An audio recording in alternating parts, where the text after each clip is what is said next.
사무엘상 5장입니다. 블레셋 사람들이 하나님의 궤를 빼앗아 가지고 에베네셀에서부터 아스돗에 이르니라. 블레셋 사람들이 하나님의 궤를 가지고 다곤의 신전에 들어가서 다곤 곁에 두었더니 아스돗 사람들이 이튿날 일찍이 일어나 본즉 다곤이 여호와의 궤 앞에서 엎드러져 그 얼굴이 땅에 닿았는지라. 그들이 다곤을 일으켜 다시 그 자리에 세웠더니 그 이튿날 아침에 그들이 일찍이 일어나 본즉 다곤이 여호와의 궤 앞에서 또다시 엎드러져 얼굴이 땅에 닿았고 그 머리와 두 손목은 끊어져 문지방에 있고 다곤의 몸뚱이만 남았더라. 그러므로 다곤의 제사장들이나 다곤의 신전에 들어가는 자는 오늘까지 아스돗에 있는 다곤의 문지방을 밟지 아니하더라. 여호와의 손이 아스돗 사람에게 엄중히 더하사 독한 종기의 재앙으로 아스돗과 그 지역을 쳐서 망하게 하니 아스돗 사람들이 이를 보고 이르되 이스라엘 신의 궤를 우리와 함께 있지 못하게 할지라. 그의 손이 우리와 우리 신 다곤을 친다 하고 이에 사람을 보내어 블레셋 사람들의 모든 방백을 모으고 이르되 우리가 이스라엘 신의 궤를 어찌 하랴 하니 그들이 대답하되 이스라엘 신의 궤를 가드로 옮겨가라 하므로 이스라엘 신의 궤를 옮겨갔더니 그것을 옮겨간 후에 여호와의 손이 심히 큰 환란을 그 성읍에 더하사 성읍 사람들의 작은 자와 큰 자를 다 쳐서 독한 종기가 나게 하신지라. 이에 그들이 하나님의 궤를 에그론으로 보내니라. 하나님의 궤가 에그론에 이른즉 에그론 사람이 부르짖어 이르되 그들이 이스라엘 신의 궤를 우리에게로 가져다가 우리와 우리 백성을 죽이려 한다 하고 이에 사람을 보내어 블레셋 모든 방백을 모으고 이르되 이스라엘 신의 궤를 보내어 그 있던 곳으로 돌아가게 하고 우리와 우리 백성이 죽임 당함을 면하게 하자 하니 이는 온 성읍이 사망의 환란을 당함이라. 거기서 하나님의 손이 엄중하심으로 죽지 아니한 사람들은 독한 종기로 치심을 당해 성읍의 부르짖음이 하늘에 사무쳤더라. 아멘.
할렐루야.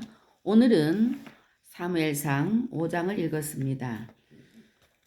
사무엘상 5장 1절로 5절 말씀에 보면은 하나님께서 다곤 신상을 엎으셨습니다.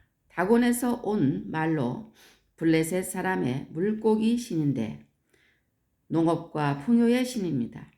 블레셋 사람이 이스라엘과의 전투에서 승리하여 하나님의 궤를 빼앗아 아스돗에 있는 다곤 신전의 다곤 신상 곁에 두었습니다. 사람이 전혀 건드리지 않았음에도 하룻밤은 다곤이 여호와의 궤 앞에 엎드려져 얼굴이 땅에 닿아 있어서 다곤을 일으켜 그 자리에 세웠는데 다음 날에는 다시 엎드려져 얼굴이 땅에 닿았고 머리와 두 손목이 끊어져 문지방에 있었습니다. 신성시 되는 다곤 신전에서 이와 같은 일이 일어난 것은 초자연적으로 하나님이 하신 일로서 하나님은 보통 때는 하나님이 정하신 자연 법칙대로 만물이 돌아가도록 하시지만 특별한 경우에는 하나님이심을 나타내시기 위하여 초자연적인 조치를 취하십니다.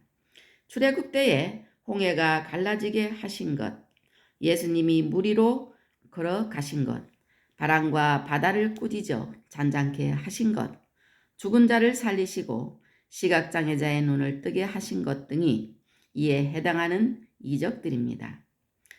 또 세상의 어떤 존재도 하나님과 비교될 수 없습니다. 하나님은 창조주이십니다.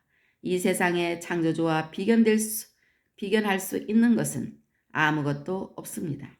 그런데 사람들은 보이지 아니하는 하나님을 보이는 신으로 표현하고 싶어서 은이나 금 혹은 나무 등 다른 재료로 신상을 만듭니다.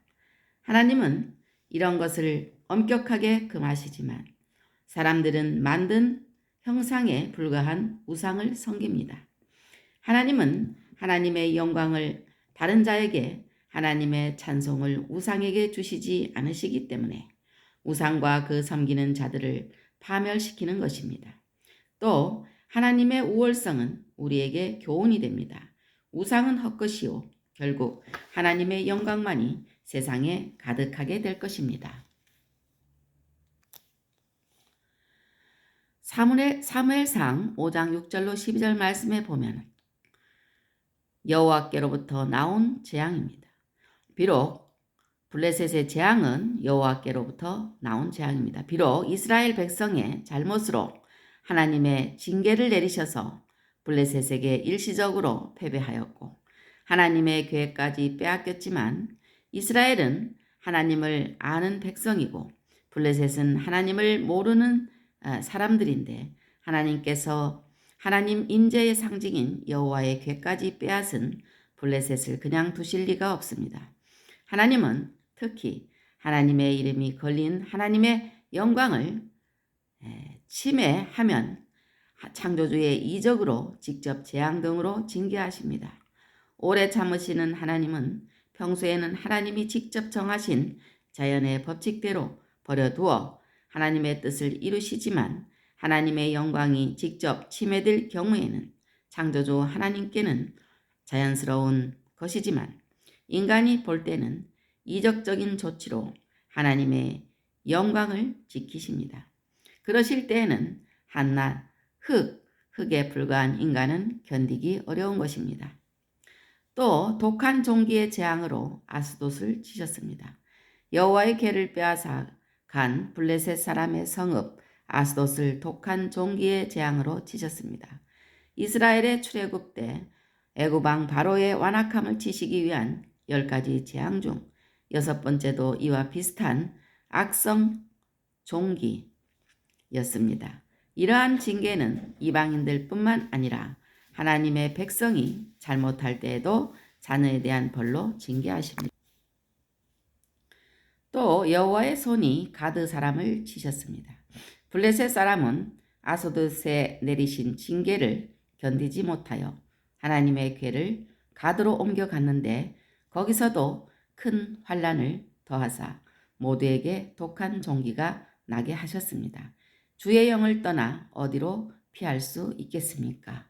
오늘도 우리 주님 말씀을 묵상하면서 주님 안에서 승리하는 하루가 되시길 바랍니다.